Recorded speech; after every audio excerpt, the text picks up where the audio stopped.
Welcome to this week's episode of the Homeschool How-To. I'm Cheryl, and I invite you to join me on my quest to find out, why are people homeschooling? How do you do it? How does it differ from region to region? And should I homeschool my kids? Stick with me as I interview homeschooling families across the country to unfold the answers to each of these questions week by week. Welcome! This week we have Lauren from Nevada with us. Lauren, thank you for being here. Welcome. Thank you for having me.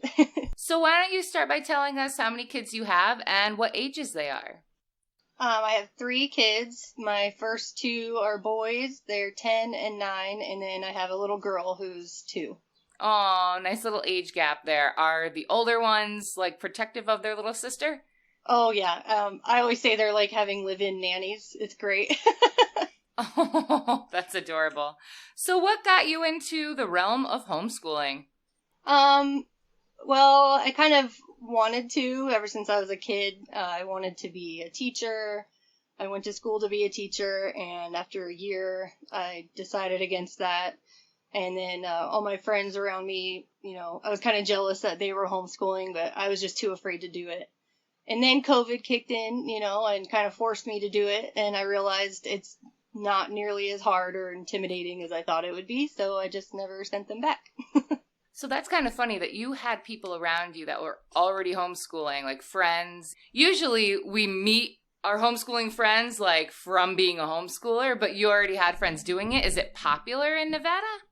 Not really. Okay, I shouldn't say my friends were. There was a probably 2 or 3 homeschool moms that attended my church, and I became friends with them through church, and they were already homeschooling at the time. So my inner circle of friends outside of church, they all thought I was crazy. So I kind of had both worlds of, that influence.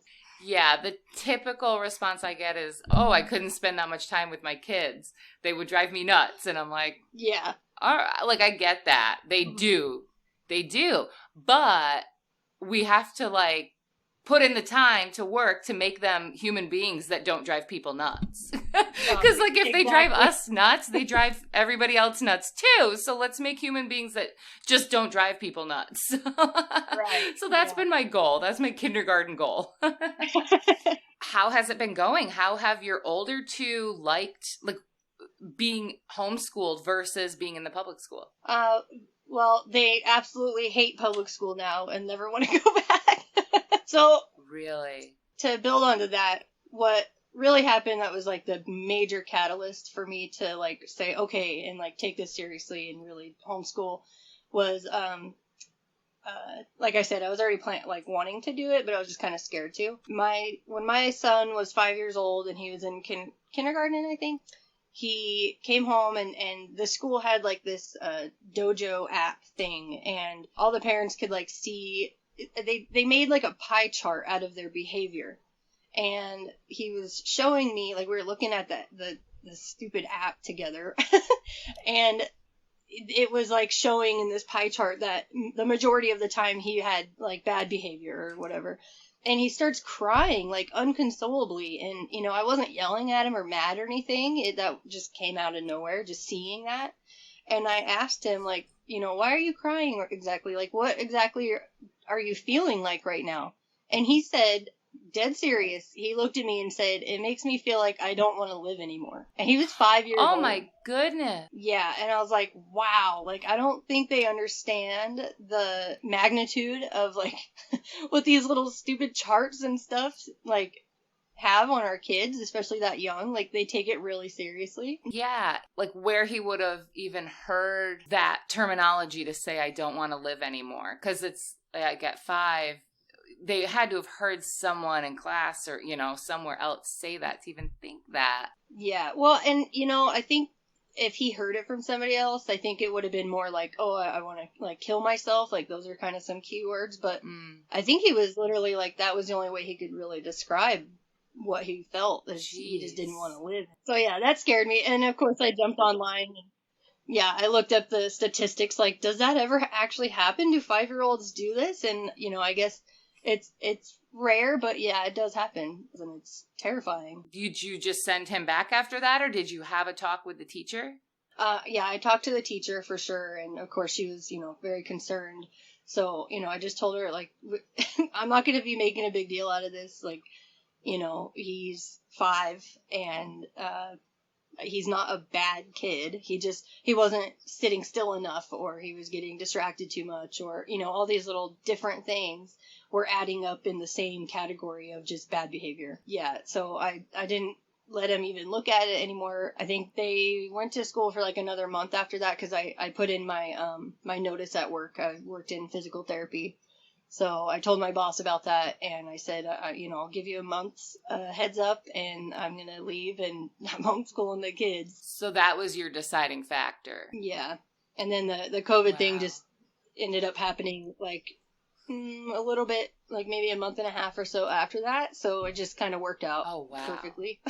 Wow. So your other son, did he have any issues? Not like that. It didn't affect him so much, like if he got a bad grade or whatever, and he was in first grade at the time. So when we expect a 5-year-old to sit all day, and like kindergarten is all day now, and I remember when I went to kindergarten, it was only half a day, and you were learning like probably to stand in line, which, we can go back and forth on, is that something that you have to learn?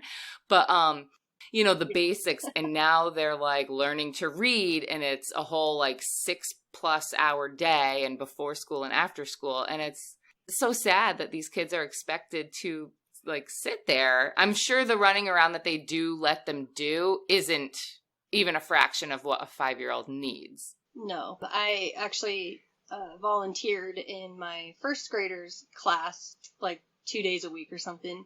And I noticed that right around 11 o'clock, he was done. Like, he was good at, reading. My older one, he's more of the reader, and then my younger one is the math whiz, But he knew how to do his work. He didn't have a problem with it, but it was right around 11 o'clock. He was just like head down on the desk, not cooperating. He was just done with the day. He didn't want to be there anymore. Did you notice that with other students in the class too? Yeah, I did. And that's what they needed parent volunteers to help with, was to keep these other kids focused. And it was like, so about 11 o'clock, that's 3 hours into the day. So right there tells you they can only handle about 3 hours of this sitting down, doing all these routine worksheets and all this stuff. Yeah. And even as adults, it's the same for us, which is why we generally get 2 15-minute breaks and a half-hour lunch, to get up and walk around and do stuff. And, even that's not enough. But these poor children sitting there all day and expected to like learn, and then their energy is feeding off of one another, and then we're giving them like probably sugary breakfasts and sugary snacks there and sugary drinks, and a lot of times they're just put on medication for ADHD. And I've never really looked too much into that, but just looking from the outsider's perspective, it's like, well, yeah, of course they're going to want to be running around because they're kids.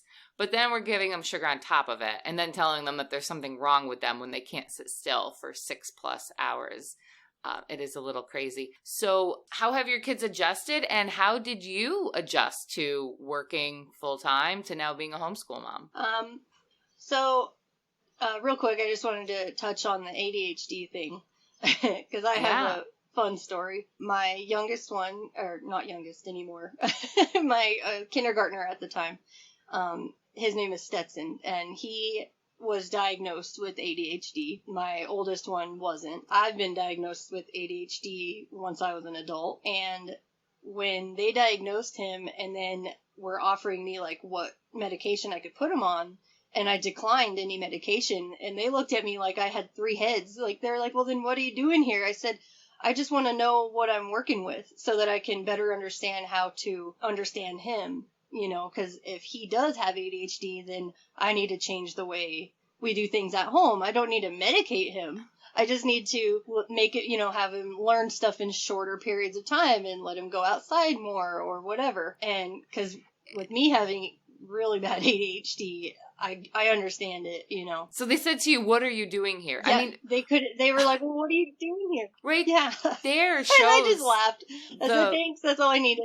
Yeah, that shows the flaws in our medical system instead of, all right, well, can we change his diet? Can we change his activity level? Can we, like you said, change the way he learns? Could we even therapy, meet with a therapist? I mean, why is medication the first thing that they go to and then look at you like you're crazy when you don't want to take it? Wow. Well, kudos to you. Yeah, and it was one meeting with him. Thank you. And I actually I was on Ritalin for a while, and then I decided I wanted to get off of it because all the reasons.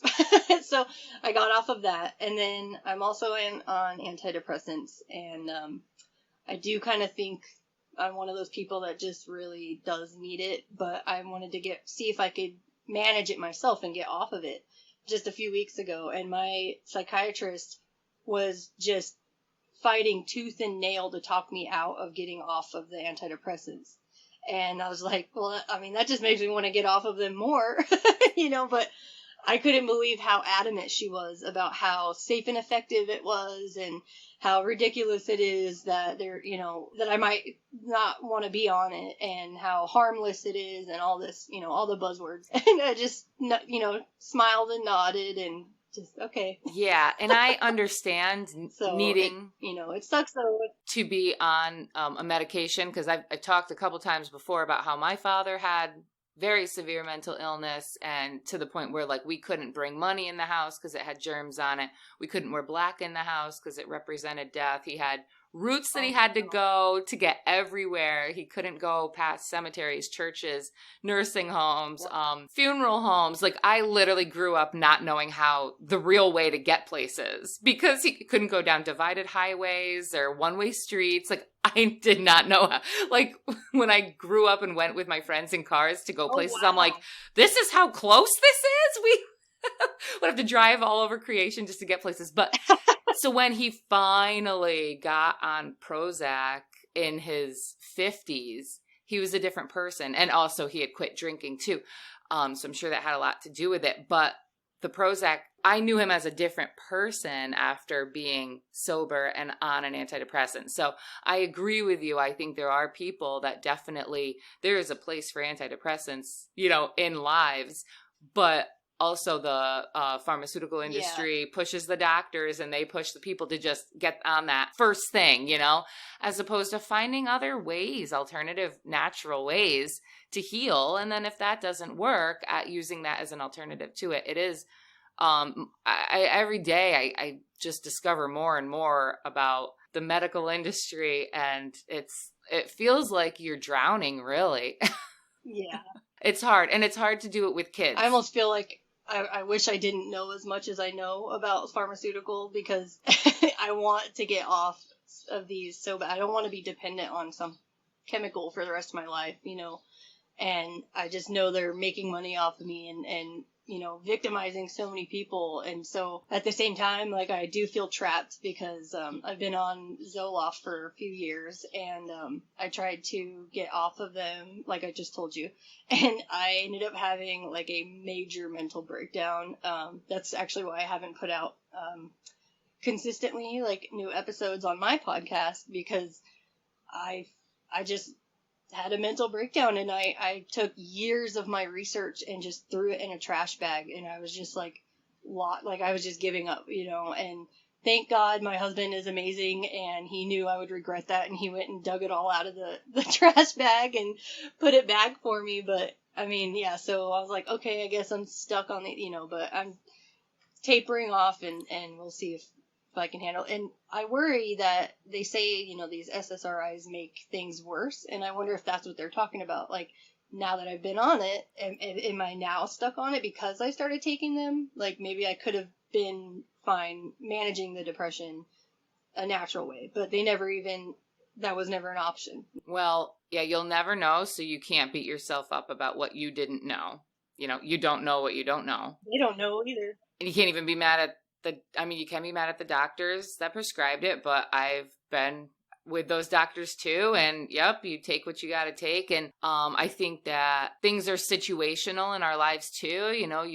the last couple years have been like, seem really big for you, leaving your job, homeschooling the kids, starting a podcast, all the stuff we're dealing with COVID and the government and the, the even bigger picture that's going on there. Like, that's a lot too. So I would say, don't beat yourself up about being on something that you need right now to be the best you that you can be. You can have a goal to get off one day, but however you show up best for your kids, I think is the most important thing. Because I know if my father had been on something when I was a child, I would have had a much better childhood. Yeah. I'm not bitter about it. It made me who I am today. Hopefully I'll write that memoir and it'll be kind of a funny little, like funny, sad little book. But you know what? My childhood would have been better had my father been on something that he needed. So, take with that what you will. Oh, thank you. That's reassuring. I just figured, I'll be the guinea pig so that my kids don't have to when they're older. If I have to stay on these, I'm okay with that. And at least I'll know how to make sure my kids find alternative methods when they're older if they need that. I don't know if it was the first episode, but I think it was when I was talking about my reasons for wanting to homeschool and my reasons for being fearful of homeschooling. And I talked a little bit about like the kids growing up today and even our generation, even us, we don't have like real work that we do and then witness the fruits of our labor to sort of feel that fulfillment. Whereas like our grandparents and the generations before that, it was, well, we all have a job to do to be part of this family unit. You might have to watch your siblings while, mom and some of the other kids go out to forage for food or hunt or, they're all part of the process. And like, getting or even farming, you go out and milk the cows in the morning. And so like it's this crazy hard work. And I'm sure that every person that's ever done it is like, oh, I gotta milk the cow again or shovel the shit or whatever. But it is satisfying at the end of the day to know that what you did had a purpose and you actually saw the purpose being fulfilled. Whereas like my government job, sitting at a cubicle, there's not much. I definitely don't see any fruits of my labor being fulfilled, That's more now that I'm home with my kids, I can see like small wins day to day, like, oh, look, now you can tie your shoe. That's something I taught you so I could see from beginning to end. So, no, he really can't tie his shoe yet, but we are working on it. But, but like little things like that. And when you think of like this whole generation of kids that are just on the social media and in the school system and on ADHD medicine because they're eating sugary foods and processed foods and they're not getting enough exercise and they're not doing things that matter at a young age, I can understand why depression starts so young. So, if I can turn it around for my kids, it like we should get some cows and some pigs. Yeah. No, that's a really good point. I think just having some kind of purpose makes a huge difference, Absolutely. So what sort of curriculums have you started with the kids? So I think every parent that starts homeschooling is kind of going to go through the same process that a lot of seasoned homeschoolers go through. And the way I saw it was the first year was just chaos, a lot of crying from the kids and mom, a lot of frustration because you're trying to figure everything out. And I thought, oh, I need to find this curriculum, and I'm asking my friends like what they use, and I'm looking into that, and some of it is way too expensive, some of it doesn't have what I wanted to teach them, so I just kind of gave up on all that. I stopped trying to buy into all these curriculums and going by it by the book. I wouldn't call it unschooling, more of like a free schooling type, a relaxed homeschool. So whenever they're interested in something, I just dive into it full-fledged, So my younger son, he is obsessed with lizards and snakes, and he's got a little terrarium that we found on Craigslist for $10, and he goes out and he collects all these lizards, and now he's got one in there that's pregnant. she's gonna lay eggs soon, and he's learning so much. And every time he has a question, I'm like, oh, I don't know. Here, let's look it up. That's how I teach them how to like type. So I make them type out the question in Google themselves. Okay, have you checked out episode 21 with Lindsay, creator of Treehouse Schoolhouse? I asked Lindsay on the show because I fell in love with her Instagram page. She is like the homeschool family I strive to be. Lindsay was homeschooling even before she had kids, homeschooling as a nanny right out of college. Over the years, she has developed super creative ways to help kids learn that can be fun for the whole family. From products like her morning time and daily rhythm and her nature studies to alphabet cards, her rooted family Bible curriculum, which is coming out soon, and a connected Christmas, which is right around the corner, hint, hint. And what is a connected Christmas, you ask? Well, it's an invitation to gather your family and celebrate beauty and delight through festive carols, stories, poetry, art, baking, and handcrafts. It's about family, and it's about connecting hearts to the heart of Christmas. From preschool to middle school, there are variations and activities for all ages to celebrate together. Let them know I sent you by using the link treehouseschoolhouse.com/the homeschool how-to podcast, and you can get 10% off all products. You can use the link and code in my show's description. Just those little experiences, like they might seem really minor at the time, but it's gonna stick, and unlike trying to memorize things that like you could work for hours and hours and hours on one topic and they're not gonna remember it, but that little 5 minutes that we spent typing in a question on Google because he wanted to know it, he's not going to forget that information, and now he's educating me on lizards and things that they do and what kinds they are. And we live out in the desert, so he's out there collecting rocks all the time. So I just encouraged that. So I built him a little shelf, on his wall in his bedroom so he could display all the rocks that he finds. And he's found out what all of them are, like what kind of minerals like make a certain color. And I mean, he schools me on it now. And it's really just letting them find that interest. And I heard a saying a while ago that really stuck with me.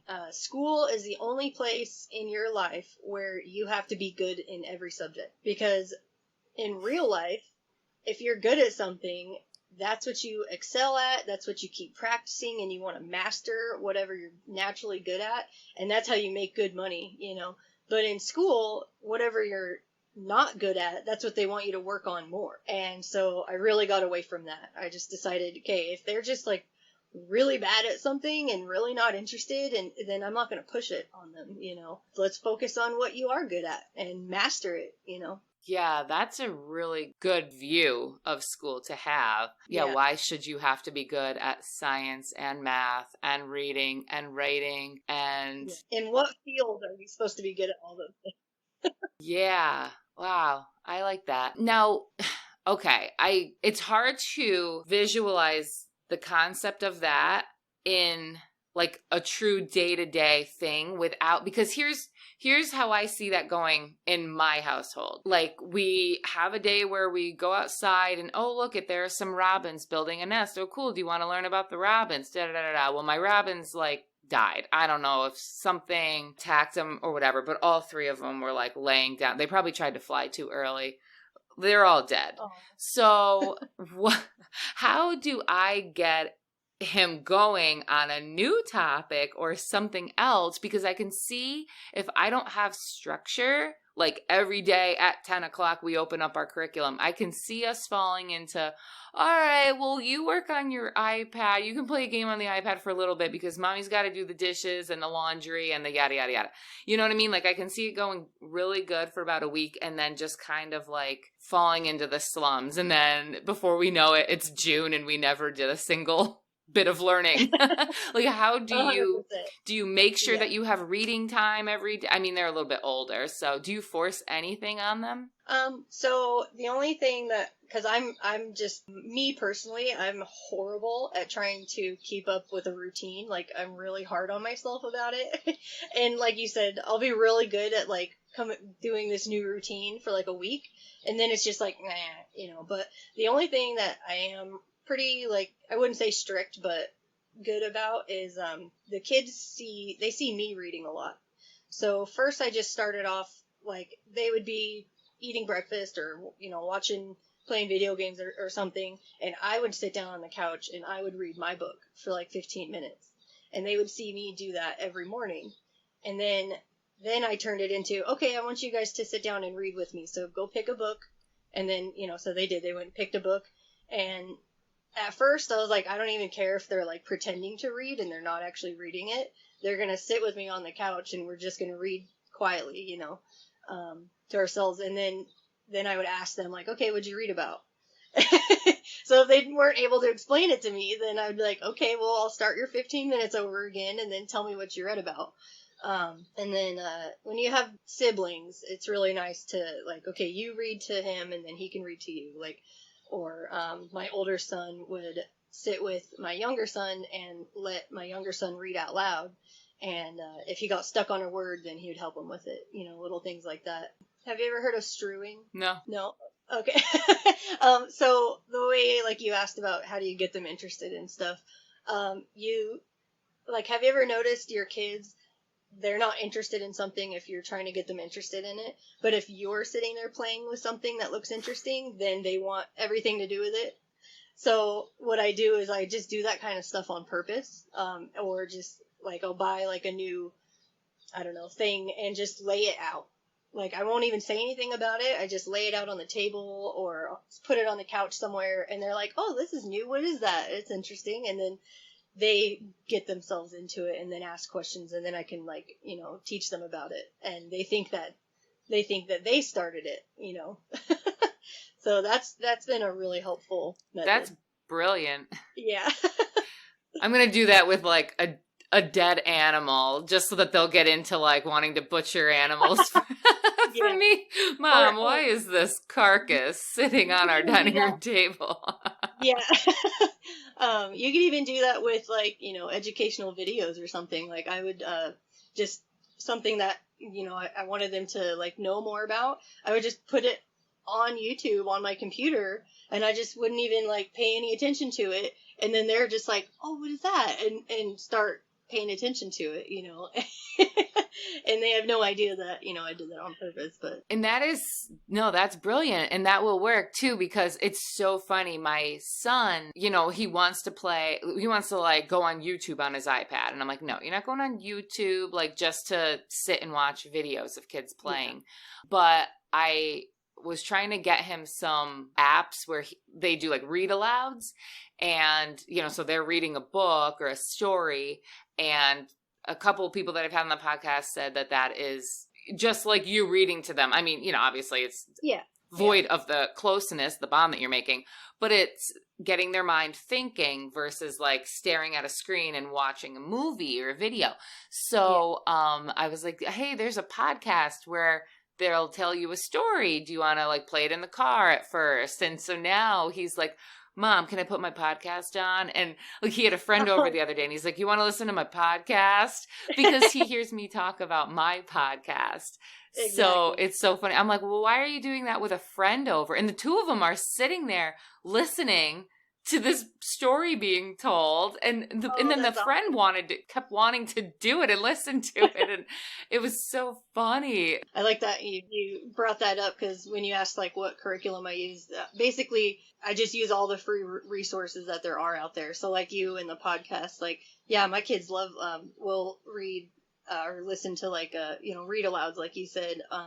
And there's so many free resources out there that are educational. They're just not all bundled up into one thing, We do that too. We listen to stories on podcasts, and there's another podcast out there that it's like a mom and dad together, and they're two kids, and they read, like, short little Bible verses and then talk about it, So we'll just sit there and kind of listen to that sometimes, and they're like 5 minutes long. Oh, do you know the name of that one? I'll have to look at it on my phone, so maybe I can. We can look it up, and we'll put both of them in the show notes so that if anybody wants to check them out, they'll be in the show notes. Yeah, definitely. And I mean, there's so many free resources out there. Like, you don't really have to buy, like, a curriculum anymore. You know what I mean?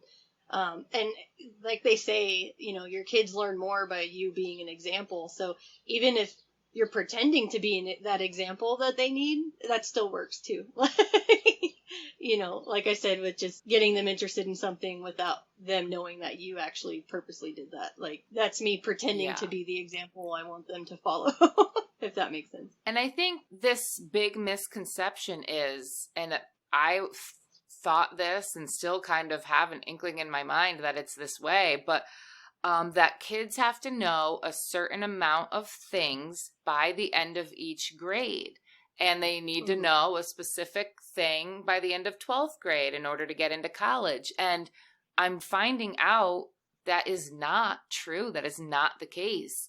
And I mean, of course, we don't want them to be like, nonverbal and not knowing how to read by the time they're 18. But any parent that loves their kid enough to quit their job or, not work to stay home and homeschool them, is not going to let that happen. So it's like, okay, well, do they have to know algebra to get into college? I mean, I still need to like really look into all that stuff, but I doubt it. There are colleges that aren't going to ask, do you know what, A plus B equals C?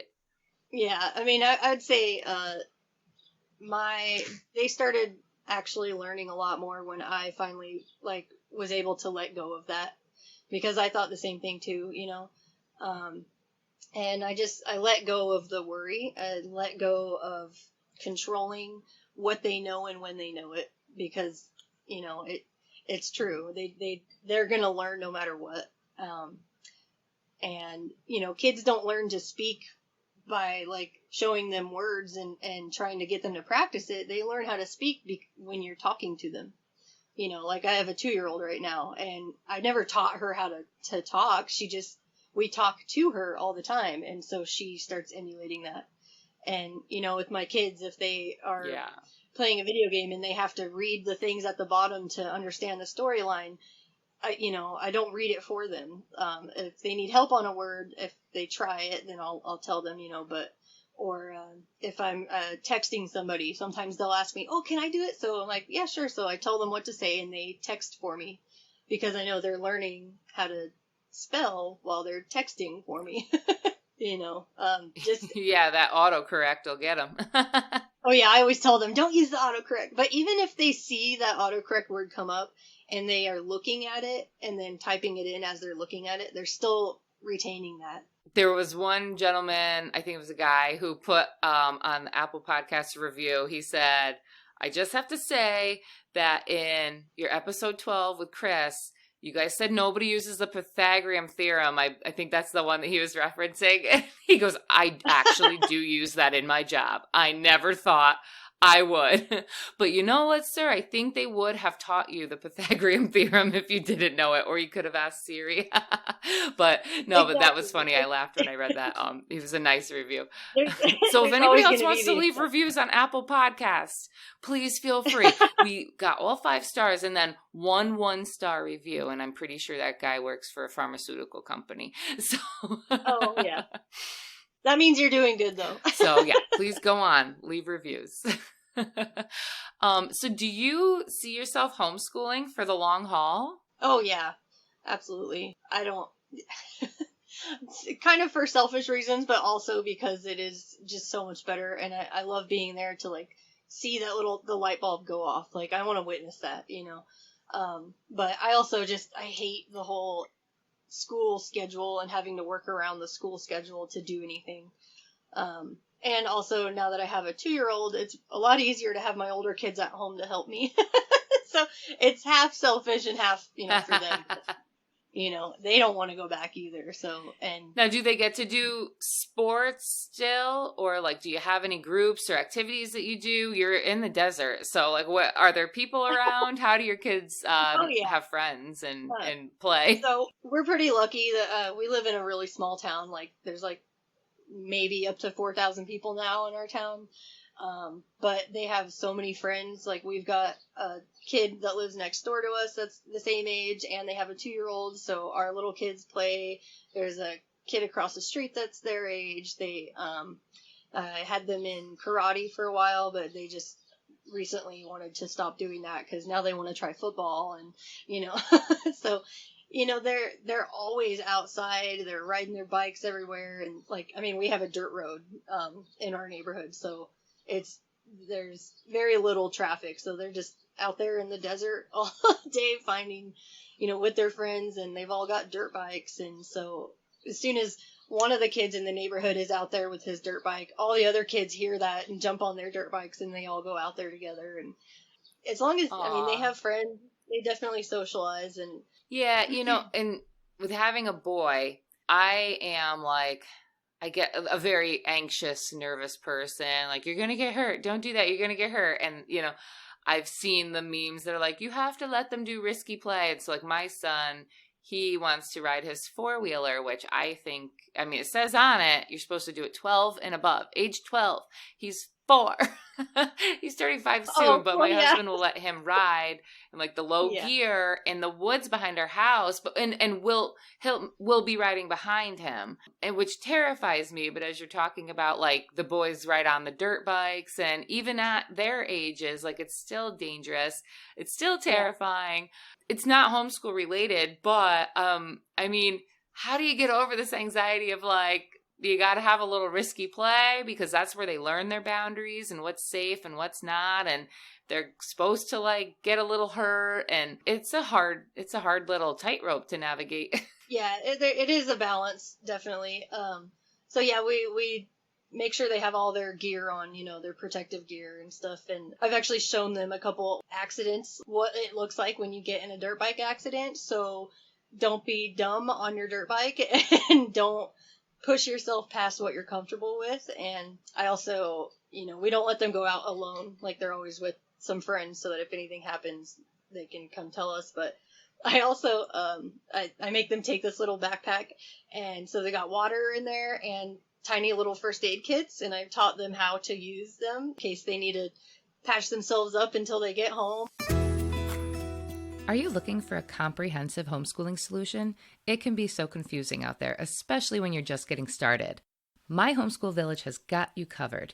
They provide everything you need to homeschool successfully, including customizable lesson plans, interactive curriculum materials, and a community of experienced homeschoolers to help guide you along the way.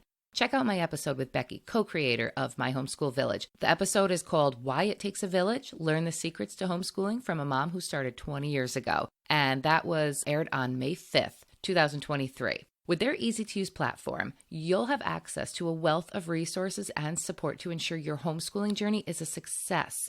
Join My Homeschool Village today at myhomeschoolvillage.com and discover how easy and rewarding homeschooling can be. Use code HOW250 to get 50% off of your first year if you sign up now. That's HOW with the numbers 250. HOW250. And you can check that out with the link and the code right in my show's description. And I also provided them with a flip phone so that they can call me if I need to get in the car and drive out there, And I can also see them. It's just flat desert out here, so, I can see them for the most part. But yeah, you kind of have to let them get hurt. And most of the time, boys, they see them as cool battle wounds, So. That's true. And, I take it back then. It did have to do with homeschooling, because even just learning. So as a homeschool mom, or parent, you take on that role of, like, I have to make sure that you know what to do for emergency preparedness. And exactly. I've been working with that with my son. Like, we didn't have a landline in our house, and I'm still not convinced this is a landline because it's connected to the internet. So it only works as good as the internet is working, which getting this podcast to record today isn't that great, both ends of ours. You're in the desert and I'm in the country. So I was trying to teach him how to use the emergency 911 or emergency calls on my cell phone.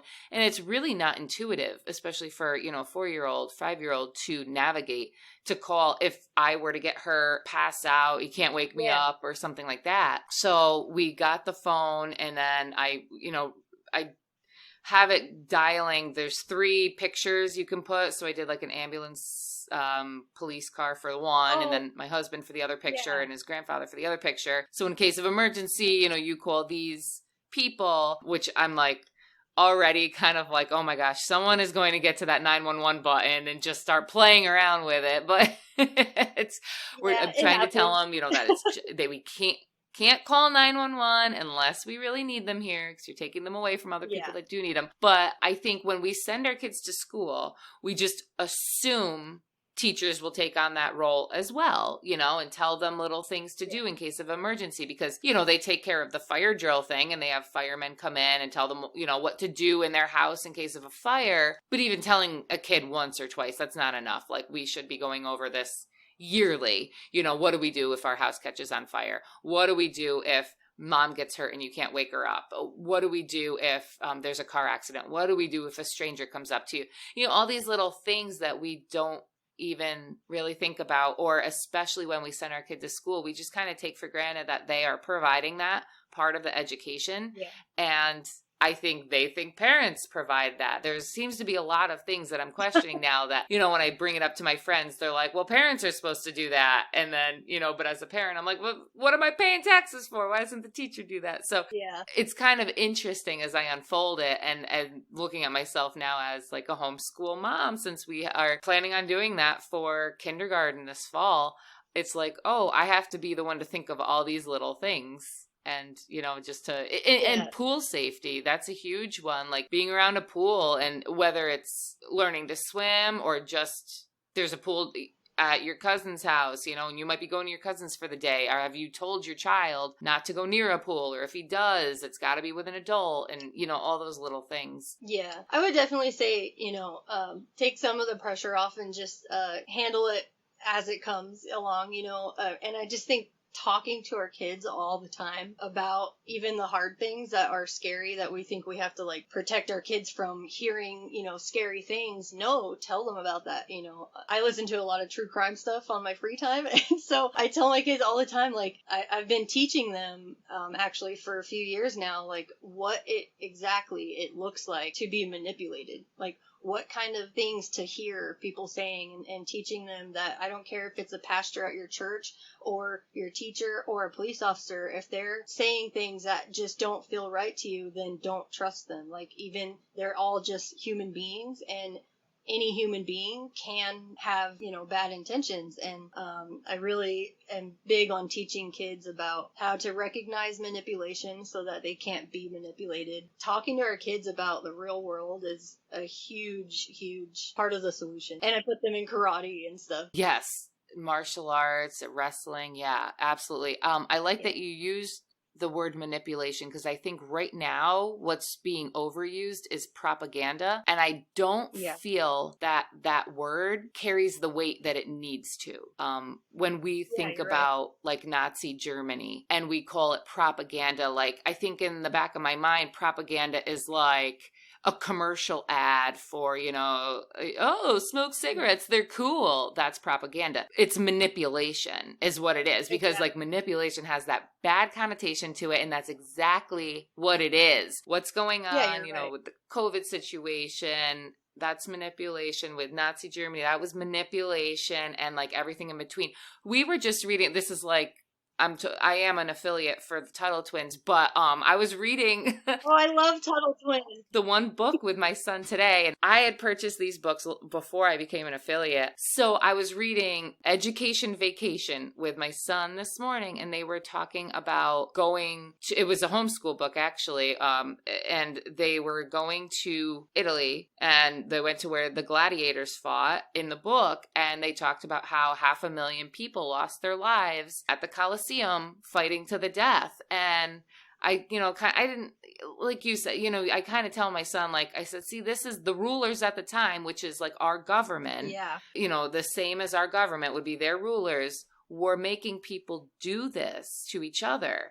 And why should we think anything's changed just because it's, a few hundred years later? Yeah. If rulers were capable of doing this to their people for entertainment, and then and then you can pull the Nazi Germany has happened since then. That wasn't that long ago, and rulers make these bad decisions, over their people. So why should we trust them at all? I mean, my kid doesn't trust the government. He doesn't know what the government is. Like who? I think he might know Biden or Trump. Yeah. He just knows we don't trust the government in this household. I explain the exact same thing to my kids about, and I also teach them most most, not all, but, most of government officials in every country around the world, people who want that much power are usually psychopaths or sociopaths. So, and like you said, if they were doing this 100 years ago, when did that suddenly stop? Are we just too civilized now all of a sudden? Everyone has better morals? No.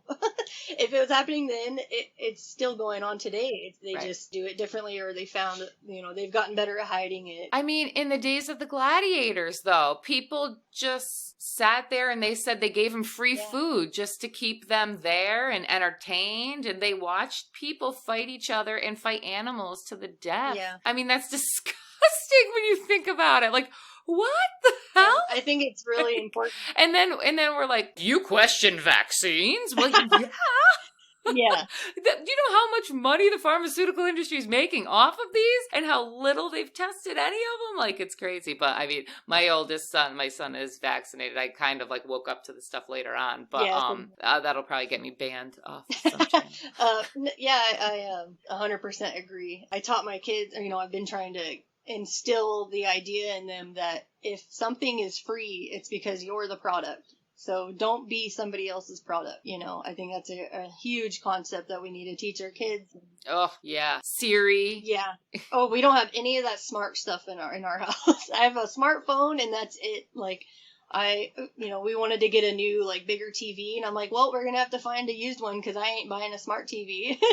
I think, honestly, like, we need to stop with the stigma of, don't tell your kids that because that's scary, it's gonna scare them, this and that. And it's like, no, this is the world they live in, and if we don't teach the next generation this kind of scary stuff now so that they know how to handle it and stay away from it, then we're just going to continue on this path to our own destruction, and it might be kind of scary, but they can handle it. And I think that's something a lot of parents have kind of gotten away from, is like, kids are resilient, kids are smart, they're strong, and we don't give them enough credit for that. Like, they can handle the truth, and we need to tell them the whole truth. Yeah. And I think that's a good place for like a faith to come in too.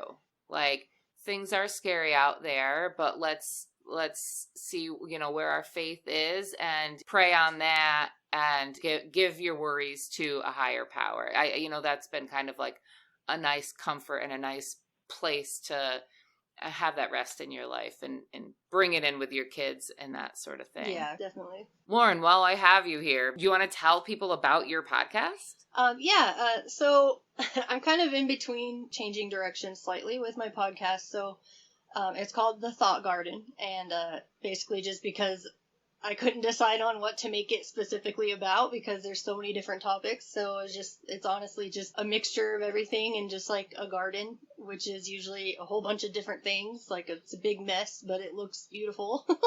That's kind of how my brain works. And my goal really was to reach the youth, because I feel that if the government is targeting our kids for a reason, then we need to jump in front of that target. And I kind of have a problem with, like, feeling like I have to save the whole world, and so I was like, well, how can we do that? We need to reach the kids. And I thought, well, maybe if we reach the teenagers right now. But that's proven to be a lot harder than I thought, because they don't listen to podcasts. My co-host is a 19-year-old, and she's very smart, and she has a lot of questions, so I love explaining things to her on there. I need to help parents learn how to teach their kids this kind of hard stuff. So I'm currently working on my own quote unquote curriculum. I wouldn't really call it a curriculum. It's kind of like Tuttle Twins, but it's all the stuff, just diving into learning how to not be manipulated, and learning how to teach your kids, like, the whole truth behind what's going on, and break things down so that they understand it. For an example, when I was teaching my kids about government, so what I do is I go on education.com and I find the mainstream narrative. So say, like, I picked government, so I'm like, okay, so let's do 5th grade government. What are they supposed to be learning in public school right now about the government? And I show them that, and then what I do in my curriculum is I compare it to the alternative narrative. and the other theories behind that. And that way they get a chance to see and compare and contrast all the different theories out there, or events, history told by not just the victors, but the other side as well. And so like when I was teaching them about 5th grade, government class and legislation and what their roles are, I drew a graph on my whiteboard and showed them exactly what the mafia looks like and the mob. And then you put it back, and it's like a mirror image. They work exactly the same. I'm really trying to work on something like that, because when I first started homeschooling, I thought for sure, like, there's got to be somebody that already created this. And I scoured the internet and there's nothing. And I'm like, okay, great. Now I guess I have to do it. So I think that's awesome. yeah, so go with it. So where can people find you? right now, I think I'm just still on Spotify at the Thought Garden. If anybody does want to get a hold of me, I am looking for somebody that maybe is a more seasoned homeschooler than me. I've been doing it for like 5 years. Or somebody that is more technologically, educated than I am. But I would love somebody that wants to partner up with me in creating the curriculum. Yeah, just be able to compare and contrast alternative and mainstream media and just showing kids the truth. My email is visual and then the word eyes, EYES, ography. We'll put it in the show notes. It looks like visualizeography@gmail.com. Yeah. Okay. Perfect. Lauren, thank you so much for being here today. I love this chat. I feel like it went in so many cool directions, and I can't wait to get it all edited and edit my daughter out of the beginning because she was screaming. That's okay. All right. Thank you so much for having me. This was really exciting. All right. Bye-bye. Thank you for tuning in to this week's episode of The Homeschool How-To. If you've enjoyed what you heard and you'd like to contribute to the show, please consider leaving a small tip using the link in my show's description. Or, if you'd rather, please use the link in the description to share this podcast with a friend or on your favorite homeschool group Facebook page. Any effort to help us keep the podcast going is greatly appreciated. Thank you for tuning in and for your love of the next generation.